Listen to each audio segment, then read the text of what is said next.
This is the Taste and Princess Read a Lot from Kids Reading Corner 207. And today we are going to read a special song, The Little Mermaid, written by Lisa Ann Marolso, copyright 2005, Disney Enterprises, Inc., based on the characters from the movie The Little Mermaid, copyright 1985, Disney Enterprises, Inc. And this story is from the book 5-Minute Princess Stories. May I have your attention, please? Sebastian called. The crab tapped his baton on the podium. King Triton's birthday was in a couple of days, and the court musicians were planning a special performance. Triton's daughter Ariel would sing while the orchestra played a brand new tune. Sebastian wanted the concert to be spectacular, but they still had a lot of work to do. The crab raised his baton, and the musicians began to play. Beautiful music filled the sea until clang! Who did that? Sebastian demanded. I did, a young mermaid named Coral replied quietly. The best way to play the cymbals is to hold them. Now, if there's no more interruptions, Sebastian said grumbly, let's continue. The rehearsal went from bad to worse. Coral dropped her cymbal a second time. Clang! And she tripped and landed on top of the kettle drum. As Ariel watched, Sebastian threw his baton. Rehearsal is over, the crab yelled and stormed off. Ariel helped Coral up. Don't mind Sebastian. I'll never be able to get the song right, let alone perfect, Coral said sadly. Don't worry about it, Ariel said. The only thing I'm perfect at is making Sebastian mad. You should have seen his face the last time I went to the surface. You went to the surface? Coral asked, amazed. You must be the bravest mermaid ever. That's something I like to do, Ariel said. I'm always gathering treasures. Would you like to see my collection? I'd love to, Coral exclaimed. The two mermaids swam to Ariel's grotto. Make yourself at home, Ariel told Coral. When they arrived, Flounder the fish was there. He waved a fin at them. The young mermaids swam around, examining jewelry and shiny trinkets.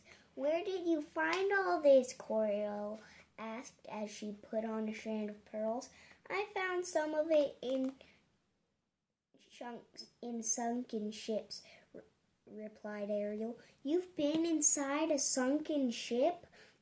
Coral said with a gasp. Weren't you scared? Of course not. Were you, Flounder? Ariel teased. Nothing to it, the fish fibbed. So, what are we waiting for? Ariel said. Let's go. Coral and Flounder trailed behind Ariel. Soon they arrived at a ship that had sunk into the ocean floor. Let's see what's in here, Ariel urged.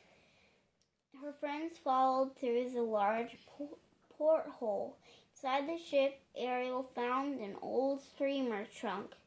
Look at this, she cried, holding up a purple parasol. And this, Coral exclaimed, picking up a fancy lampshade. I wonder what it's for. My friend Scuttle can tell us, Ariel said. Follow me. Where are we going? Coral asked Flounder. To the surface, he replied matter-of-factly.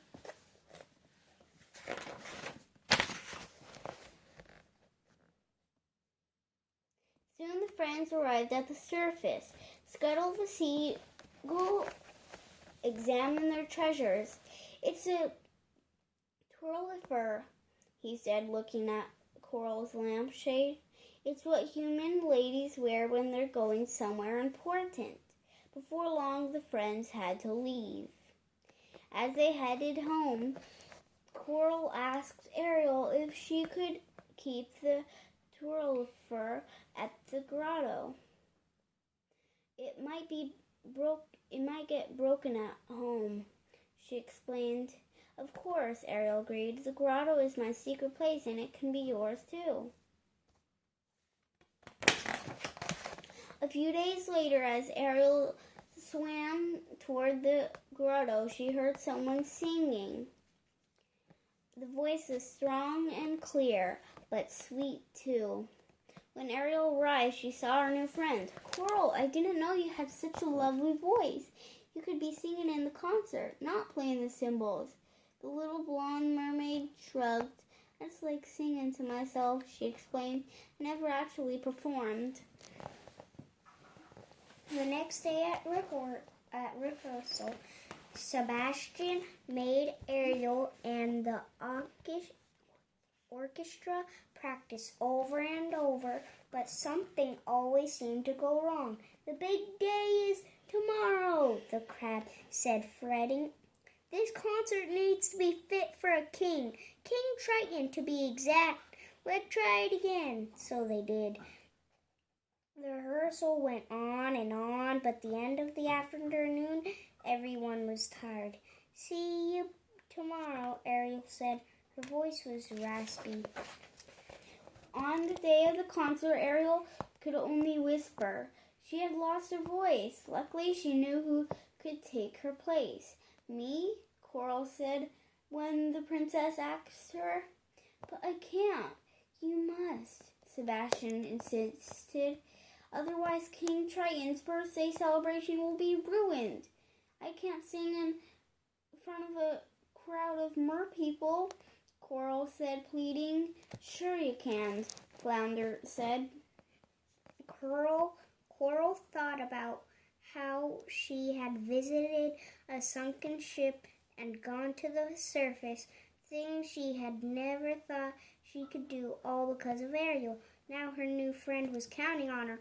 All right, Coral said slowly. I'll do it. That night, when Coral peeked out from the backstage, she nearly fainted. The entire kingdom was there, including her parents and her brothers and sisters. King Triton and Ariel sat in the royal box. When it was time, Coral took a deep breath and swam on stage. As the orchestra started playing, she sang softly, but as she went on, Coral's voice got louder. Before she knew it, the concert was over, and the audience began to clap and cheer. Coral, said Sebastian, smiling, you can give away your cymbals. From now on, you're going to be a court singer. After the show, Ariel went to congratulate her friends.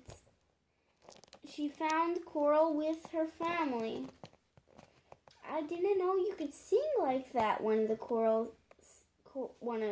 sisters exclaimed. No one ever would have known if it wasn't for Ariel, replied Coral. She believed in me. Ariel still couldn't speak, but she gave Coral a big hug. It had been a wonderful evening. The end. Thanks for listening. Read lots.